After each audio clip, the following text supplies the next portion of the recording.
Hello students, last lecture में हमने plane of symmetry, centre of symmetry और axis of symmetry discuss कर लिया था।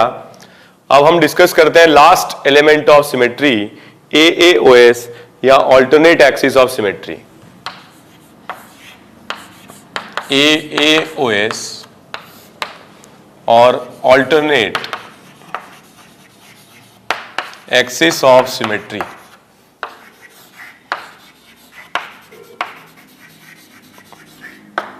ऑल्टरनेट एक्सिस ऑफ सिमेट्री को ऐसे एस एन की तरह रिप्रेजेंट करते हैं, जैसे एक्सिस ऑफ सिमेट्री को सी एन लिखते हैं, ऑल्टरनेट एक्सिस ऑफ सिमेट्री को एस एन की तरह रिप्रेजेंट किया जाता है। ठीक है, यहां पर अगेन एन जो है that we will discuss, that is 360 degree upon theta, where theta will represent the angle of rotation. एक क्वेश्चन लेकर के मैं आपको समझाता हूं। ठीक है, axis of symmetry, alternate axis of symmetry क्या होगा। मान लीजिए कि मैं ये मॉलिक्यूल लेता हूं और इस मॉलिक्यूल में अपन देख रहे हैं, इसको हम ऐसे रोटेट करते हैं तो इसमें क्या होगा, C2 प्रेजेंट होगा और C2 जो होगा ये क्या होगा, इस तरह का C2 जो होगा स्टेयरिंग वाला C2 होगा। ठीक है, मगर हम इस एक्सिस से इसको रोटेट ना करें, हम इसको रोटेट करते हैं इस एक्सिस से 180 डिग्री, मतलब हम इसको पराठे की तरह पलटाते हैं। तो जो नया स्ट्रक्चर बनेगा वो हम इस तरीके से बना सकते हैं। CH3 की लोकेशन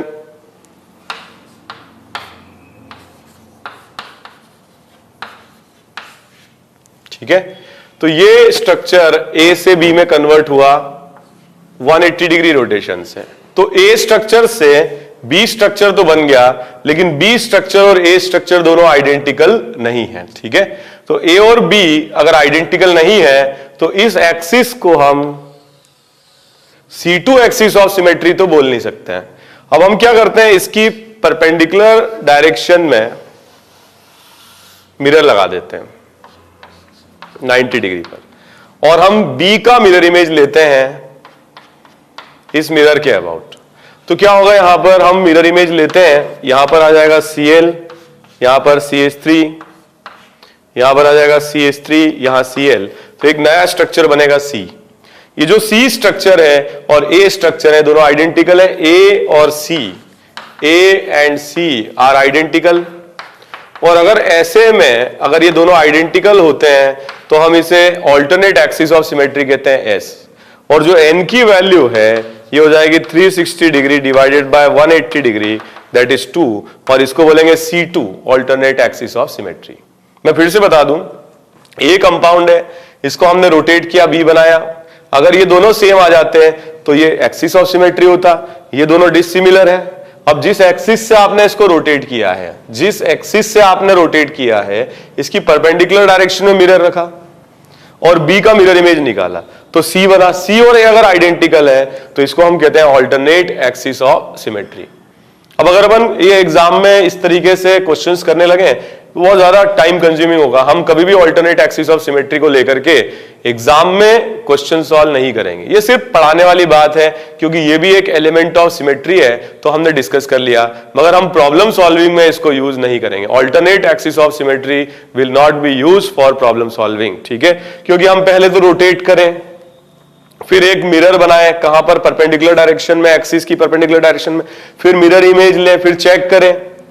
ठीक है, तो that is not really possible in examination, but yes alternate axis of symmetry इस तरीके से हम डिफाइन कर सकते हैं, और इस पर्टिकुलर केस में ये S2 alternate axis of symmetry है। एक और क्वेश्चन मैं आपको करा देता हूं और फिर हम आगे बढ़ते हैं। ठीक है, इतना इस टॉपिक का वेटेज नहीं है तो हम इस पर टाइम वेस्ट नहीं करेंगे। तो अगर अपन इस तरीके से लेते हैं साइक्लोहेक्सेन,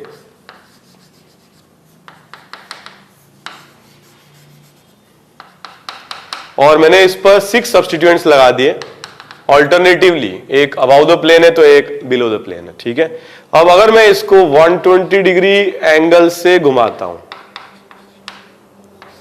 120 डिग्री एंगल से घुमाता हूं, ठीक है, तो क्या होगा, 1, 2 और 3, तो 1 क्या होगा, घूम करके 2 पर आ जाएगा, 2 घूम के 3 पे, 3 घूम के 1 पे आ जाएगा। तो इस फॉर्म में ये क्या होगा, कन्वर्ट हो जाएगा।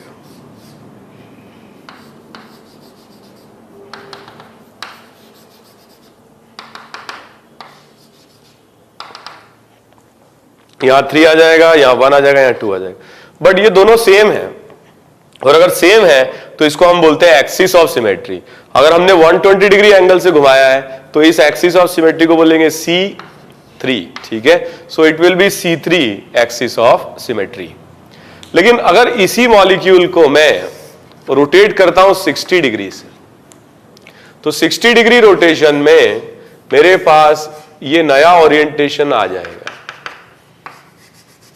जो आउट ऑफ प्लेन है वो नए ओरिएंटेशन में इन द प्लेन, और जो इन द प्लेन है वो नए ओरिएंटेशन में आउट ऑफ प्लेन दिखेंगे, ठीक है। तो ये स्ट्रक्चर है ए और ये स्ट्रक्चर है बी, और ये दोनों ही स्ट्रक्चर्स आइडेंटिकल नहीं है, ठीक है। तो ये दोनों ही स्ट्रक्चर्स क्या है, डिफरेंट है।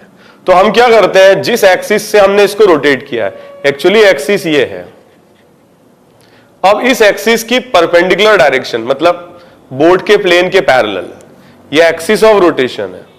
तो हम इसके बोर्ड के प्लेन के पैरेलल मिरर लगाते हैं और इसकी बी की मिरर इमेज लेते हैं। तो बी की जो मिरर इमेज आएगी वो कुछ इस तरह से दिखाई देगी।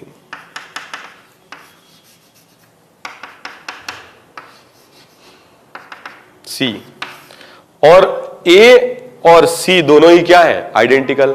और अगर ए और सी दोनों आइडेंटिकल हैं तो हम इसे क्या बोलेंगे, it will not be what, C6, या यहां पर हम बोल सकते हैं कि ये एक्सिस ऑफ सिमेट्री नहीं है। 60 डिग्री रोटेशन में इसको मिल रहा ऑल्टरनेट एक्सिस ऑफ सिमेट्री, तो इस एक्सिस को हम S6 बोलेंगे, ठीक है। Because the value of n will be 360 degree divided by 60, तो n की वैल्यू क्या आ जाएगी, 6 आ जाएगी, ठीक है।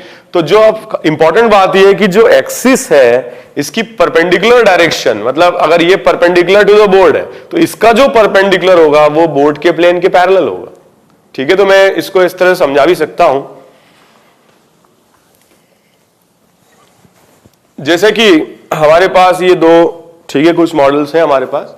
तो यहां पर अगर अपन देखें, ये ग्रीन जो है मान लीजिए पीछे जा रहा है, बोर्ड के प्लेन के पीछे जा रहा है। अब आपने मिरर लगाया यहां पैरेलल, तो मिरर आपने पैरेलल लगाया तो क्या होगा, इस तरीके से मिरर इमेज बनेगा।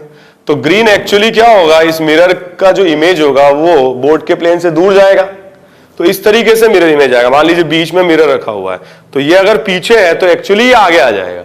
अगर हम इसको ऐसे ओरिएंटेशन में रखते हैं तो जो अगर मान लो मिथाइल ग्रुप है, अगर पीछे है बोर्ड के प्लेन के, तो मिरर इमेज में मिथाइल ग्रुप बोर्ड के प्लेन से बाहर आ जाएगा, आउट ऑफ प्लेन। तो ये अगर इन द प्लेन है तो मिरर इमेज में आउट हो जाएगा, और ये आउट ऑफ प्लेन है तो इन हो जाएगा। सिमिलरली इन द प्लेन है तो आउट हो जाएगा, ऑल्टरनेट पोजीशंस पर आएंगे। इसलिए ए और सी इक्वल हो जा रहे हैं, आइडेंटिकल हो जा रहे हैं, इसलिए ये एक्सिस ऑफ सिमेट्री नहीं है, ऑल्टरनेट एक्सिस ऑफ सिमेट्री है। और 60 डिग्री रोटेशन से ऐसा हो रहा है, तो n की वैल्यू हो जाएगी 6, और इसको हम नाम देंगे S6 alternate axis of symmetry. तो जो हमने डिस्कस किया, plane of symmetry, centre of symmetry, axis of symmetry, alternate axis of symmetry, इसका यूज क्या है, पर्पस क्या है, ठीक है, ऑप्टिकल एक्टिविटी क्या होती है, ये अब हम डिस्कस करेंगे। तो सबसे पहले हम बात करते हैं ऑप्टिकल एक्टिविटी। ऑप्टिकल एक्टिविटी, तो optical activities related to the property of light, ठीक है। लाइट क्या होती है, कई बार आप लोगों ने देखा होगा बुक्स में ऐसे रिप्रेजेंट कर देते हैं इसको, ठीक है, लाइट है। Actually light is electromagnetic wave, ठीक है, जिसमें इलेक्ट्रिक फील्ड और मैग्नेटिक फील्ड दोनों वेक्टर्स प्रेजेंट होते हैं, और ये दोनों वेक्टर्स एक दूसरे से परपेंडिकुलर होते हैं, ठीक है। The oscillation of electric field vector and magnetic field vector, they are perpendicular, it's a form of energy. तो इलेक्ट्रिक फील्ड और magnetic field vectors perpendicularly oscillate करते हैं, and the movement of light और the velocity of light is again perpendicular to these two vectors. तो ये मान लो x axis है, ये वाई एक्सिस है, तो ये क्या होगा, एक जेड एक्सिस होगी। तो इलेक्ट्रिक फील्ड और मैग्नेटिक फील्ड वेक्टर्स एक प्लेन बना रहे हैं, ठीक है। तो ये जो प्लेन बना रहे हैं वो यहां पर मेंशन्ड है। तो ये जो आप देख रहे हो कलर्ड में मैं जो बना रहा हूं, it will represent a plane in which electric field and magnetic field are present, ठीक है। तो देयर आर मेनी वेक्टर्स, इस तरीके से इनफाइनाइट प्लेन्स होते हैं जिसमें लाइट ऑसिलेट करती रहती है। तो दिस इज बेसिकली लाइट। मगर हम इस लाइट से प्रॉपर्टी को या मॉलिक्यूल्स की प्रॉपर्टी को मेजर करते नहीं है। हम क्या करते हैं, किसी पोलराइजर से, निकोल प्रिज्म भी बहुत अच्छा पोलराइजर है, तो पोलराइजर से इसको पास करा देते हैं। और जब लाइट को पोलराइजर से पास कराया जाता है तो जो भी लाइट के प्लेन्स होते हैं इनफाइनाइट, ठीक है, वो सारे एक प्लेन में कन्वर्ट हो जाते हैं। जो लाइट है वो एक ही प्लेन में आ जाती है। Electric field and magnetic field vectors एक ही प्लेन में आ जाते हैं। और इस तरह की जो लाइट होती है जिसमें the plane of electric field and magnetic field is unique, एक ही है, इसको बोलते हैं पीपीएल। पीपीएल या इसको बोलते हैं plane polarised light. So this is PPL or plane polarized light. So what is plane polarized light? It is a light in which electric field and magnetic field both are present in one plane. एक ही plane में light है, इसको बोलते हैं plane polarized light. अब इस plane polarized light को हम पास कराते हैं उन मॉलिक्यूल से, ऑर्गेनिक मॉलिक्यूल या इनऑर्गेनिक मॉलिक्यूल से, जिनकी ऑप्टिकल प्रॉपर्टी को हमको जज करना है। अब इसको पास कराने के लिए, ठीक है, हम एक ट्यूब लेते हैं जिसकी लेंथ L को डेसीमीटर में मेजर किया जाता है, और हम जो भी हम मॉलिक्यूल्स की प्रॉपर्टी को हम जज करना चाहते हैं उनको हम इस तरीके से सॉल्यूशन बना देते हैं। तो हम इसका सॉल्यूशन बना देते हैं और मॉलिक्यूल्स को हम यहां इंटरनली प्लेस कर देते हैं।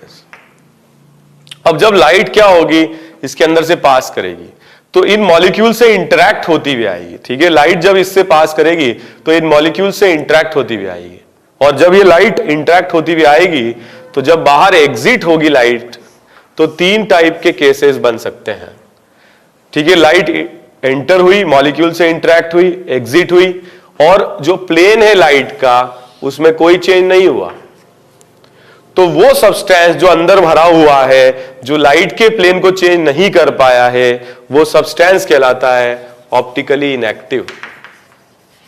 Optically inactive. और ऐसा भी हो सकता है कि जो लाइट का प्लेन है वो डिविएट हो जाए। तो इसमें दो केसेस बन सकते हैं, या तो जो लाइट का प्लेन है, प्लेन पोलराइज्ड लाइट का प्लेन, वो क्लॉकवाइज डायरेक्शन में डिविएट हो जाए, ठीक है, और या फिर जो लाइट का प्लेन पोलराइज्ड लाइट का प्लेन है, एग्जिट होने पर जो प्लेन है वो एंटी क्लॉकवाइज डाइवर्ट हो जाए, ठीक है। तो तीन केसेस बन सकते हैं, या तो लाइट का प्लेन डिविएट ना हो, तो देन द मॉलिक्यूल्स जिससे लाइट पास कराई गई है दैट इज ऑप्टिकली इनएक्टिव। दूसरा हो सकता है क्लॉक या एंटी क्लॉक डिविएट हो जाए, तो ऐसे ही दोनों केसेस में जो मॉलिक्यूल होगा वो ऑप्टिकली एक्टिव होगा। बट अगर क्लॉकवाइज है तो इसको हम कहते हैं प्लस या स्मॉल डी, या इसको कहते हैं डेक्स्ट्रो रोटेटरी। और अगर एंटी क्लॉक डायरेक्शन में मूवमेंट होता है, ठीक है, so this is clockwise and this is anticlockwise, तो हम इसे कहते हैं माइनस या स्मॉल एल या लीवो रोटेटरी।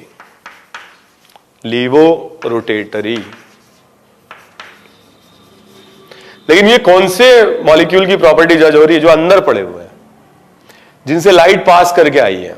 अगर कोई प्लेन में चेंज नहीं तो ऑप्टिकली इनएक्टिव, अगर चेंज है क्लॉकवाइज तो प्लस या D small D dextro rotatory, anticlockwise है तो माइनस एल या लीवो रोटेटरी। इन दोनों को ही ऑप्टिकली इनएक्टिव कहेंगे, सॉरी ऑप्टिकली एक्टिव कहेंगे, ठीक है। तो इस प्रॉपर्टी को हम क्या कहते हैं? Optical activity of the molecule. जो रोटेट नहीं कर पाते हैं वो ऑप्टिकली इनएक्टिव, और जो रोटेट कर पाते हैं वो ऑप्टिकली एक्टिव कहलाते हैं। तो इस प्रॉपर्टी को, ऑप्टिकल एक्टिविटी या इनएक्टिविटी को समझने के लिए ही हमने सिमेट्री एलिमेंट्स डिस्कस किए थे। तो वो मॉलिक्यूल्स ऑप्टिकली इनएक्टिव होते हैं, वो मॉलिक्यूल्स ऑप्टिकली इनएक्टिव होते हैं जिनमें कोई भी एक पीओएस आ जाए, कोई भी एक पीओएस आ जाए, या अगर पीओएस नहीं हो तो COS आ जाए, और अगर COS भी नहीं हो तो AaOS आ जाए।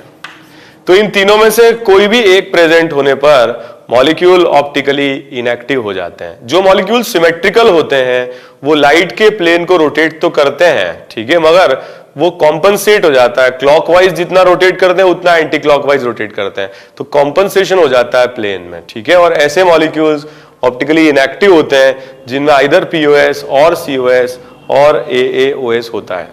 लेकिन अगर कोई भी प्रेजेंट ना हो, ऑप्टिकली एक्टिव वो होंगे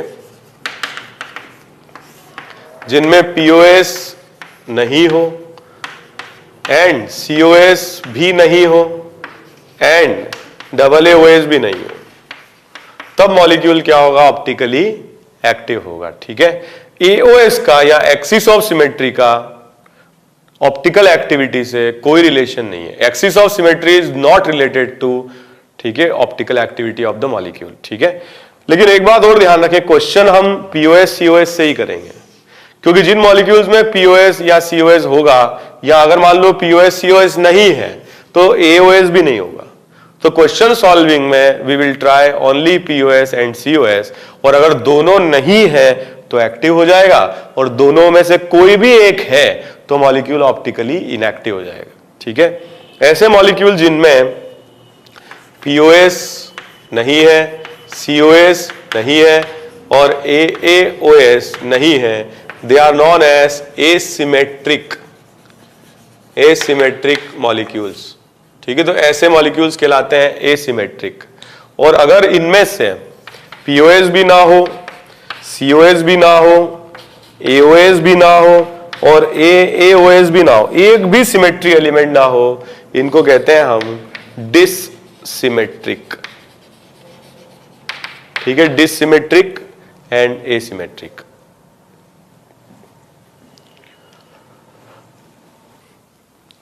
तो ऑप्टिकल एक्टिविटी को हमने जज किया on the basis of POS, COS and AaOS। अब हम क्या करते हैं, प्रॉब्लम सॉल्विंग एस्पेक्ट के हिसाब से मॉलिक्यूल्स को डिवाइड करते जाते हैं और उनमें ऑप्टिकल एक्टिविटी को चेक करते जाते हैं।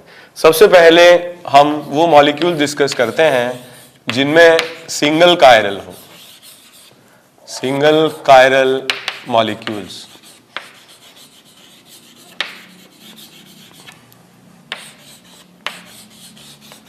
जैसा कि हमने बात की थी, सिंगल कायरल या कायरल क्या होता है,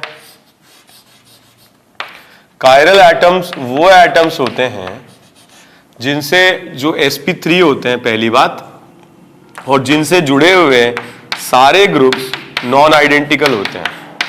तो x not equal to y not equal to z not equal to w, ऐसे एटम्स को क्या कहते हैं, हम स्टार मार्क करते हैं, और ऐसे एटम्स को कहा जाता है कायरल एटम्स। तो हमने डिस्कस किया था कि ऐसे मॉलिक्यूल्स में POS पॉसिबल नहीं है, और अगर अपन यहां देखें तो COS सेंटर ऑफ सिमेट्री भी इसमें नहीं आएगा, और अगर POS और COS दोनों नहीं आएंगे तो ऐसे मॉलिक्यूल्स क्या होंगे, ऑप्टिकली एक्टिव। एक्टिव या इनएक्टिव लिखूं मतलब वो ये ऑप्टिकली एक्टिव या ऑप्टिकली इनएक्टिव। तो molecules which have single chiral atoms, ठीक है, तो single chiral atom containing molecules, single chiral atom molecules are always optically active।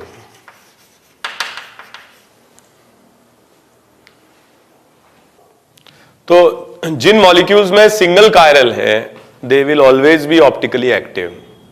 अब जैसे मान लो कार्बन की बात करें और sp3 कार्बन ले, हमने कायरल एटम, कायरल मॉलिक्यूल ये ले लिया, ठीक है, कायरल एटम है इसमें, ये चारों ग्रुप्स डिफरेंट हैं। अब मैं इसको पेपर पे रिप्रेजेंट करना चाहूं तो इसके लिए बनाया जाता है वेज फॉर्मूला।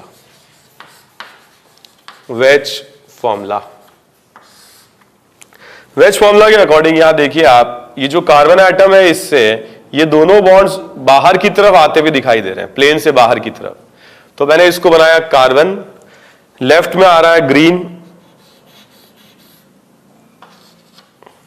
राइट में आ रहा है रेड और ये बाहर की तरफ आते हुए जो बॉन्ड्स हैं इनको ऐसे बोल्डेड बनाया जाता है, ठीक है, कमिंग आउट ऑफ प्लेन, तो ये बोल्डेड बनाए जाते हैं। और दो बॉन्ड्स हैं ऐसे जो पीछे जा रहे हैं, एक ये व्हाइट और एक ये ब्लू, ठीक है, पीछे जा रहे हैं, तो इनको ऐसे बनाया जाता है डैश के फॉर्म में, ठीक है। तो ऊपर रहेगा व्हाइट और यहां रहेगा ब्लू, तो इसको कहते हैं वेज फॉर्मूला, ठीक है। तो these two bonds are moving out of plane and these two bonds are moving in the plane. मैं थोड़ा सा अनकंफर्टेबल रहता है, इसलिए इसको कन्वर्ट किया जा सकता है फिशर प्रोजेक्शन फॉर्मूला में, ठीक है, कन्वर्ट किया जा सकता है फिशर प्रोजेक्शन फॉर्मूला में। फिशर प्रोजेक्शन में हम इसे प्लस की तरह रिप्रेजेंट करते हैं। जो बॉन्ड्स आउट ऑफ प्लेन है उनको हॉरिजॉन्टल लाइंस पर रिप्रेजेंट किया जाता है। तो आउट ऑफ प्लेन जो है, आउट ऑफ प्लेन वो रिप्रेजेंट होंगे हॉरिजॉन्टल लाइंस पर, और जो बॉन्ड्स इन द प्लेन है वो रिप्रेजेंट होते हैं वर्टिकल लाइंस पर। So these two bonds are coming out of plane and these two bonds are moving in the plane, ठीक है। सो इन द प्लेन, तो एक्चुअली ये बन तो गया प्लेनर, मगर है ये टेट्राहेड्रन। और थोड़ा सा ध्यान रखें, horizontal bonds are out of plane and vertical bonds are moving in the plane. अब एक बार हमने फिशर प्रोजेक्शन बना लिया, तो आप ध्यान रखें हर कायरल एटम को, every chiral atom can be given two configurations on the basis of CIP system, R and S, where R represents rectus and S represents sinister. So R for rectus and S for sinister. जैसे जो double bond GI show कर रहा है उसके भी दो नाम होते हैं, सिस ट्रांस या EZ, वैसे जो कायरल एटम है, ठीक है, उसके भी दो नाम हो सकते हैं, R for rectus and S for sinister, and it is given on the basis of CIP system. CIP system के बेसिस पर दिया जाता है, ठीक है। तो हम क्या करते हैं, वन बाय वन डिस्कस करते हैं कैसे R और S दिए जाते हैं। रूल 1, कार्बन से एसोसिएटेड जो भी ग्रुप्स हैं उनको प्रायोरिटी दे देते हैं, ठीक है, असाइन प्रायोरिटीज, असाइन प्रायोरिटीज। तो ये प्रायोरिटीज हमने पहले ही डिस्कस कर रखी है EZ सिस्टम में। पहले हम एटॉमिक नंबर देखते हैं, वो अगर सेम होता है तो हम मास नंबर देखते हैं, वो भी सेम होता है तो आगे के 3 एटम्स कंसीडर करते हैं, डबल बॉन्डेड या ट्रिपल बॉन्डेड को 2 या 3 टाइम्स कंसीडर करते हैं। तो ये सब हम देख चुके हैं। तो हम क्या करते हैं, क्वेश्चन से स्टार्ट करते हैं, H, Cl, Br and I। तो ये कायरल कार्बन है, यहां पर हम असाइन करते हैं प्रॉपर्टीज। इसमें सबसे ज्यादा एटॉमिक नंबर आयोडीन का first priority, bromine second, chlorine third and hydrogen fourth priority. तो हम इनको प्रायोरिटीज देंगे 1 से लेकर के 4 तक, ठीक है। एक बार आपने ये प्रायोरिटीज असाइन कर दी तो हमारे पास 2 केसेस आ जाएंगे। जो फोर्थ प्रायोरिटी ग्रुप है, फोर्थ प्रायोरिटी ग्रुप, वो या तो हॉरिजॉन्टल पर आ जाएगा, either it will be horizontal, और फोर्थ प्रायोरिटी ग्रुप वर्टिकल पर आ जाएगा, वर्टिकल पर। जैसे इस पर्टिकुलर क्वेश्चन में fourth priority group vertical position पर है। वर्टिकल पोजीशन कौन कौन सी है, वर्टिकल पोजीशन ये 2 हैं, आइदर दिस और दिस। हॉरिजॉन्टल पोजीशंस 2 हैं, आइदर दिस और दिस। तो यहां पर fourth priority group is at vertical position, ठीक है। अब हम क्या करते हैं, रूल 3, हम फोर्थ को इग्नोर करते हुए, इग्नोर फोर्थ को इग्नोर करते हुए 1 से 2 और 2 से 3 की तरफ रोटेट करते हैं। तो फोर्थ को हम इग्नोर कर देते हैं और 1 से 2 और 2 से 3 की तरफ रोटेट करते हैं। तो इसमें भी 2 केसेस बन सकते हैं, either rotation will be clockwise और rotation will be anticlockwise. तो या तो रोटेशन क्लॉकवाइज हो सकता है या एंटी क्लॉकवाइज हो सकता है। जैसे इस पर्टिकुलर केस में एंटी क्लॉकवाइज आ रहा है, ये ध्यान रखिएगा आप लोग, VCR अगर वर्टिकल है और क्लॉकवाइज रोटेशन है तो कॉन्फ़िगरेशन R होगा, और अगर वर्टिकल है और एंटी क्लॉकवाइज रोटेशन है तो कॉन्फ़िगरेशन उल्टा आ जाएगा, ठीक है। एस हो जाएगा। जैसे यहां पर वर्टिकल अगर क्लॉकवाइज आता तो आर होता, इस पर्टिकुलर केस में रोटेशन एंटी क्लॉक आ रहा है तो कॉन्फ़िगरेशन इसका एस हो जाएगा। ठीक है, एक और क्वेश्चन से हम लोग डिस्कस करते हैं, ध्यान दीजिए। मान लो कि क्वेश्चन को थोड़ा चेंज कर देते हैं। ठीक है, तो इसकी priority 1, priority 2, priority 3 and priority 4। Ignore this. ठीक है, 1 से 2, 2 से 3 की तरफ जा रहे हैं, 4 कहीं भी है उससे कोई मतलब नहीं है, 1 से 2 ही जाना है, 2 से 3 जाना है। अब क्या आ रहा है, क्लॉक आ रहा है, तो ये याद रखें आप लोग, हॉरिजॉन्टल है, क्लॉक होगा तो एस होगा, और हॉरिजॉन्टल में एंटी क्लॉक होगा तो आर हो जाएगा। इस पर्टिकुलर केस में फोर्थ प्रायोरिटी हॉरिजॉन्टल है, और हॉरिजॉन्टल है, रोटेशन क्लॉक है, तो इसका कॉन्फ़िगरेशन हो जाएगा एस। ठीक है, तो आप थोड़ा सा इसको इस तरह से याद रखें, VCR and HCS, vertical clock R, अगर क्लॉक आर है तो अपने आप एंटी क्लॉक एस हो जाएगा, हॉरिजॉन्टल क्लॉक एस तो क्लॉक एस है तो अपने आप एंटी क्लॉक आर हो जाएगा।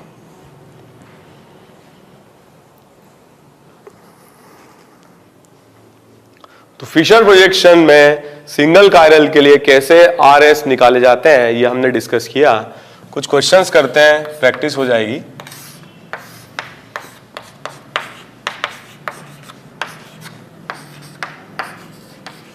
Okay, chiral atom, first priority, second, third and fourth ignore, anti clock, horizontal clock S, तो एंटी क्लॉक क्या हो जाएगा, आर कॉन्फ़िगरेशन होगा।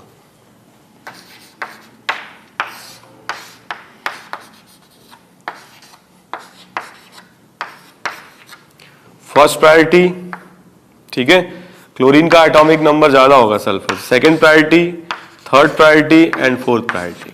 ठीक है, इग्नोर फोर्थ, 1 से 2, 2 से 3, anti clock, vertical clock R तो एंटी क्लॉक हो जाएगा इसमें एस। ठीक है, वर्टिकल पोजीशन पर है, रोटेशन एंटी क्लॉक है, वर्टिकल में क्लॉक आर होता है तो एंटी क्लॉक हो जाएगा एस कॉन्फ़िगरेशन होगा कायरल कार्बन का।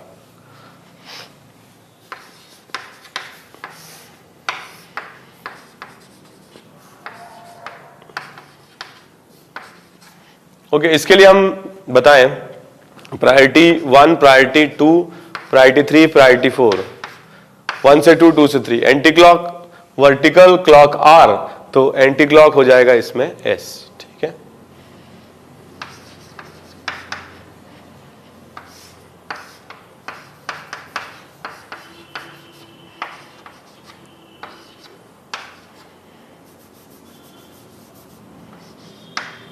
ओके, इस पर्टिकुलर क्वेश्चन की बात करें, first priority, second, third and fourth, vertical पर है फोर्थ प्रायोरिटी, रोटेशन 1 से 2, 2 से 3, क्लॉक तो वर्टिकल है, क्लॉक है तो ये हो जाएगा आर। ठीक है, तो इस तरीके से हम RS कॉन्फ़िगरेशन बता सकते हैं। ठीक है, एक इंपॉर्टेंट बात हुई। एक इंपॉर्टेंट बात और है, इसमें रिलेशनशिप बताने के क्वेश्चन आ जाते हैं, तो उसको समझने के लिए एक इंपॉर्टेंट टर्म है समझना, एनैंशियोमर्स। ठीक है, एनैंशियोमर्स को समझने के लिए हम क्या करते हैं,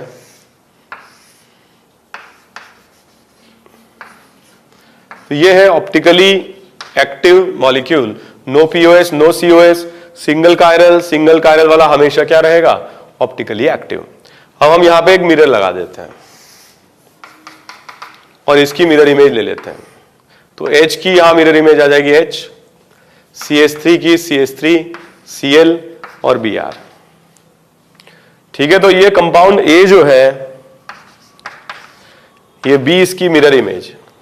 ठीक है, A की ये B क्या है, मिरर इमेज। अब इसका अपन कॉन्फ़िगरेशन लेते हैं, first, second, third and fourth. Configuration लेते हैं, first, second, third and fourth. इसमें हॉरिजॉन्टल है, रोटेशन 1 से 2, 2 से 3, क्लॉक तो हॉरिजॉन्टल क्लॉक क्या होगा, एस। और यहां पर अगर अपन लेते हैं 1 से 2, 2 से 3, एंटी क्लॉक तो हॉरिजॉन्टल क्लॉक अगर एस है तो एंटी क्लॉक आर हो जाएगा। ठीक है, फोर्थ प्रायोरिटी हॉरिजॉन्टल है, एंटी क्लॉक रोटेशन आर हो जाएगा। तो सिंगल कायरल के लिए अगर हम मिरर इमेज लेते हैं तो दोनों के कॉन्फ़िगरेशंस उल्टे होते हैं, एक एस है तो दूसरा आर होगा, एक आर है तो दूसरा एस होगा। हम ये बोल सकते हैं कि ए और बी दोनों ऑपोजिट कॉन्फ़िगरेशन है। इसका मतलब ए और बी का rotation towards plane polarised light भी ऑपोजिट होगा।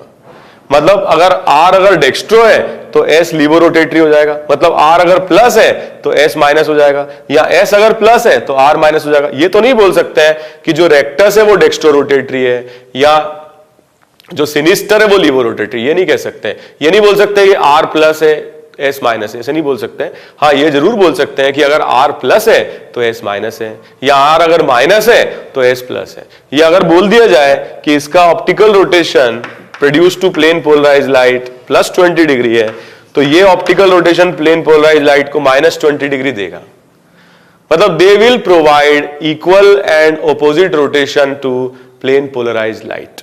ठीक है, they will provide equal and opposite rotation. इन दोनों को अगर हम सुपर इंपोज करने की कोशिश करें, मान लीजिए कि इसको मैंने इसके ऊपर रख दिया, तो CH3 और Br तो सुपर इंपोज हो जाएंगे, मगर H के ऊपर आ जाएगा Cl, यहां पर Cl के ऊपर आ जाएगा H, तो इनको हम ऐसे भी बोलते हैं they are non superimposable mirror images. So what are enantiomers? Enantiomers are non-superimposable mirror images of each other। ठीक है, enantiomers are non-superimposable mirror images of each other। Important बात। दूसरी बात, what is their rotation towards PPL, plane polarized light? They will provide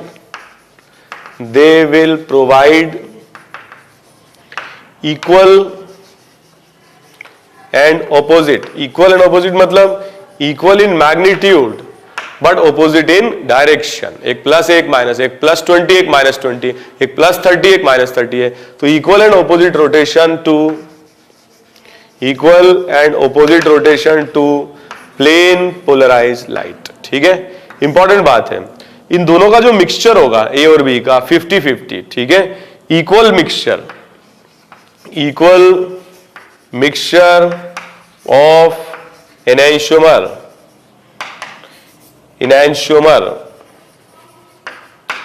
will be क्या होगा? Optically active और inactive. will be optically inactive। why? तो अगर इन दोनों का हम 50-50 मिक्सचर ले लेंगे ए और बी का, तो ए जितना रोटेशन प्रोड्यूस करेगा बी उसका उल्टा रोटेशन प्रोड्यूस करेगा। तो अगर इन दोनों का बराबर परसेंटेज है तो जो रोटेशन ए प्रोड्यूस करेगा बी उसको कट कर देगा, कैंसिल कर देगा, और इसलिए equal mixture of enantiomers will be optically inactive. और ऐसे मिक्सचर को रेसमिक मिक्सचर भी कहा जाता है। So what is racemic mixture? Racemic mixture is mixture of enantiomers mixed in equal proportion. तो एनेंशियोमर्स का 50-50 मिक्सचर रेसमिक मिक्सचर कहलाता है, और racemic mixture will be optically inactive. ये एक्सटर्नल कॉम्पनसेशन है। What is external compensation? मतलब ए जो rotation produce कर रहा है, बी डिफरेंट मॉलिक्यूल है जो उसके रोटेशन को कैंसिल कर दे रहा है। ठीक है, तो दो डिफरेंट मॉलिक्यूल रोटेशन को, लाइट के रोटेशन को कैंसिल कर रहे हैं, इसलिए इस तरह का जो कॉम्पनसेशन है वो कहलाता है external compensation. So different molecules are cancelling the plane of polarized light। ठीक है, और अगर कैंसिल हो जा रहा है तो उसका प्लेन वही मेंटेन रहेगा।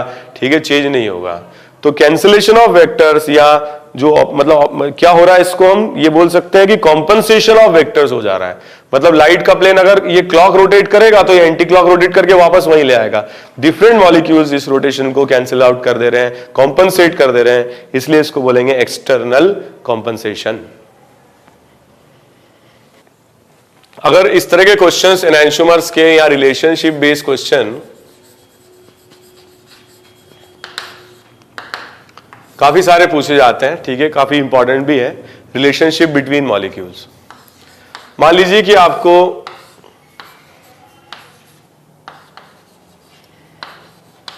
ये दो मॉलिक्यूल्स दिए जाएं, अब ऐसे देख के तो समझ नहीं आ रहा कि ये मिरर इमेज है या नहीं है, तो हम इनकी क्या करते हैं, कॉन्फ़िगरेशन निकाल लेते हैं।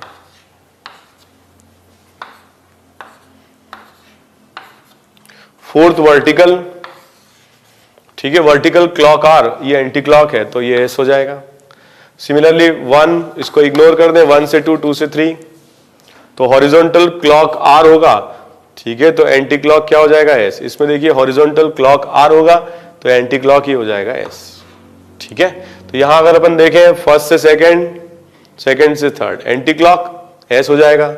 यहां पर अगर अपन देखें 1 से 2, 2 से 3 एंटी क्लॉक, ठीक है, तो हॉरिजॉन्टल क्लॉक एस होता है तो एंटी क्लॉक हो जाएगा आर। तो हॉरिजॉन्टल है ये, क्लॉक डायरेक्शन में रोटेशन होता तो एस होता, यहां पर एंटी क्लॉक में हो रहा है तो आर हो जाएगा। अगर एक एस है और एक आर है तो इनमें रिलेशनशिप होगा एनेंशियोमर। तो कब एनेंशियोमर होंगे? जब यदि एक एस आ जाए और एक आर आ जाए। Of course molecular formula same होना चाहिए, स्ट्रक्चरल फॉर्मूला सेम होना चाहिए, तभी तो ये स्टीरियो आइसोमर कहलाएंगे। इन दोनों में क्या रिलेशनशिप है? लोकेशन ऑफ एच और सी एल अलग है और इन मॉलिक्यूल्स को क्या कहा जाएगा? Stereo isomers. लेकिन क्या रिलेशनशिप होगा हम इस सिस ट्रांस थोड़ी ना कह सकते हैं, हम इन्हें कन्फर्मर भी नहीं कह सकते। ये डिफरेंट टाइप के आइसोमर हैं जिनकी ऑप्टिकल प्रॉपर्टी डिफरेंट है और इनको क्या कहेंगे हम? एनेंशियोमर्स। एक आर है एक एस है, दोनों का रोटेशन लाइट के लिए, प्लेन पोलराइज लाइट के लिए ऑपोजिट होगा, ठीक है। एक क्वेश्चन और देखते हैं।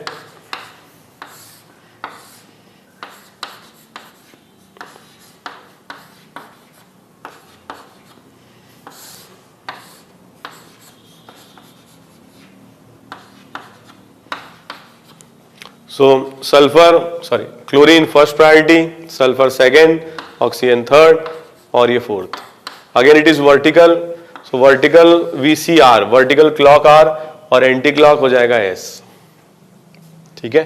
यहां पर अगर अपन देखें फर्स्ट प्रायोरिटी, सेकेंड, थर्ड और फोर्थ इग्नोर कर दें, 1 से 2, 2 से 3 क्लॉक, तो ये हॉरिजॉन्टल है और हॉरिजॉन्टल क्लॉक क्या होगा? एस। दोनों आइडेंटिकल आ गए और अगर आइडेंटिकल आ गए तो ये एनेंशियोमर नहीं होंगे, सेम मॉलिक्यूल होंगे, आइडेंटिकल मॉलिक्यूल्स होंगे, ओके। तो इस तरीके से रिलेशनशिप बेस्ड क्वेश्चन पूछे जा सकते हैं। कॉन्फ़िगरेशन निकाल लें, फिशर बताया तो आपको, और कॉन्फ़िगरेशन अगर सेम है तो आइडेंटिकल और कॉन्फ़िगरेशन अगर अपोजिट है तो एनेंशियोमर हो जाएंगे।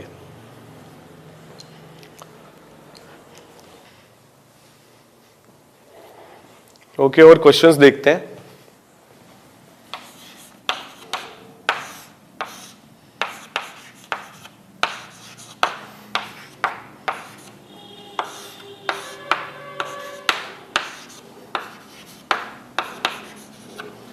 तो इन दोनों में हम कंपेयर करें first priority, second, third and fourth, ignore 1 से 2, 2 से 3, vertical clock R, anti clock S, second, third and fourth anti clock, ठीक है। तो horizontal clock S, anti clock R, ठीक है। तो हॉरिजॉन्टल में क्या होगा? Clock will be S and anti clock will be R. तो यहां पर देखिए फोर्थ प्रायोरिटी हॉरिजॉन्टल है, यहां फोर्थ प्रायोरिटी वर्टिकल है। What should be the relationship between molecules? They will be enantiomers of each other, okay. तो इस तरीके के जो मॉलिक्यूल्स होंगे they will be enantiomers of each other. एक क्वेश्चन आप लोग करें।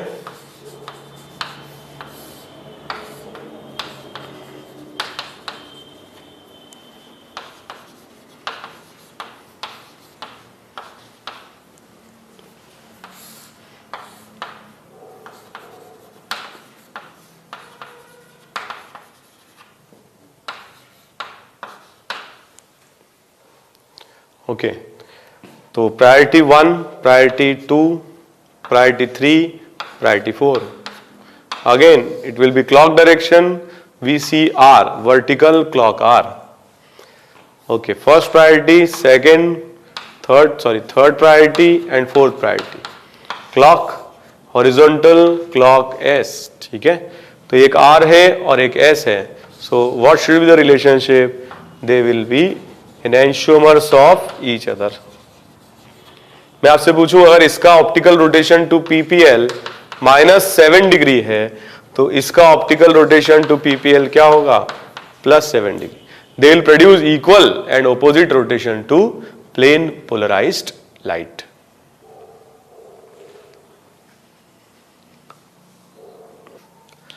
ओके, तो एक दो क्वेश्चन और कर लेते हैं इस पर।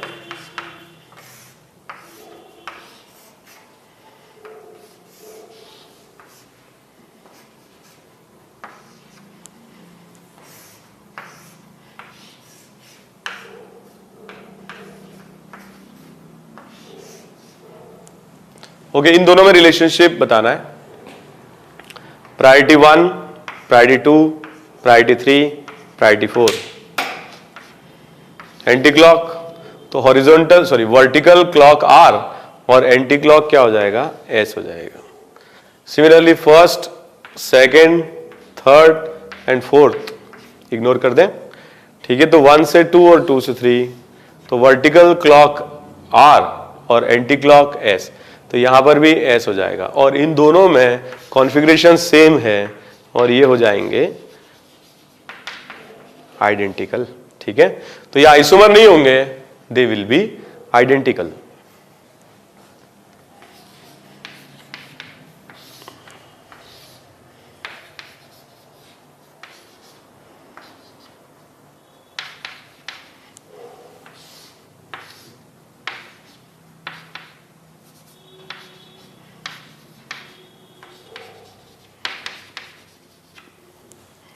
ओके, तो इन दोनों में हमें रिलेशनशिप बताना है। So first priority, second, third and fourth, anti clock तो horizontal clock S and anti clock will be R। So first priority, second, third and fourth clock, ठीक है, वर्टिकल क्लॉक R, तो दोनों ही क्या है, R है। तो दोनों में क्या रिलेशनशिप हुआ, they are not isomers of each other. आपने ध्यान नहीं दिया, यहां पर मॉलिक्यूलर फॉर्मूला ही डिफरेंट है, और आइसोमर्स के लिए क्या जरूरी है, मॉलिक्यूलर फॉर्मूला सेम होना चाहिए, और मॉलिक्यूलर फॉर्मूला डिफरेंट है तो ये आइसोमर हो ही नहीं सकते। तो एनैंटियोमर या आइडेंटिकल बोलने का कोई मीनिंग नहीं है। In fact these two are homologues, ठीक है, they are homologues of each other, मतलब यहां पर एक CH2 ग्रुप का डिफरेंस है, बाकी सब कुछ सेम है, ठीक है। तो हमने डिस्कस किया एक डिफरेंट टाइप का आइसोमर, एनैंटियोमर, और एनैंटियोमर्स हम उन मॉलिक्यूल्स के लिए बोल सकते हैं which are non superimposable mirror images of each other. Single chiral के लिए हमने कॉन्फ़िगरेशन निकालना देखा R और S, और अगर हमें पता है कि मॉलिक्यूल का मॉलिक्यूलर फॉर्मूला सेम है और कॉन्फ़िगरेशंस डिफरेंट है तो हम उन्हें एनैंटियोमर्स कहते हैं, और अगर दोनों के कॉन्फ़िगरेशंस आइडेंटिकल होते हैं तो फिर मॉलिक्यूल भी आइडेंटिकल हो जाते हैं, ठीक है। नेक्स्ट क्लास में हम कुछ ट्रिक से क्वेश्चन सॉल्व करेंगे और हम डिस्कस करेंगे ऐसे मॉलिक्यूल्स के बारे में जिसमें एक से ज्यादा कायरल सेंटर्स प्रेजेंट हों। Thank you very much.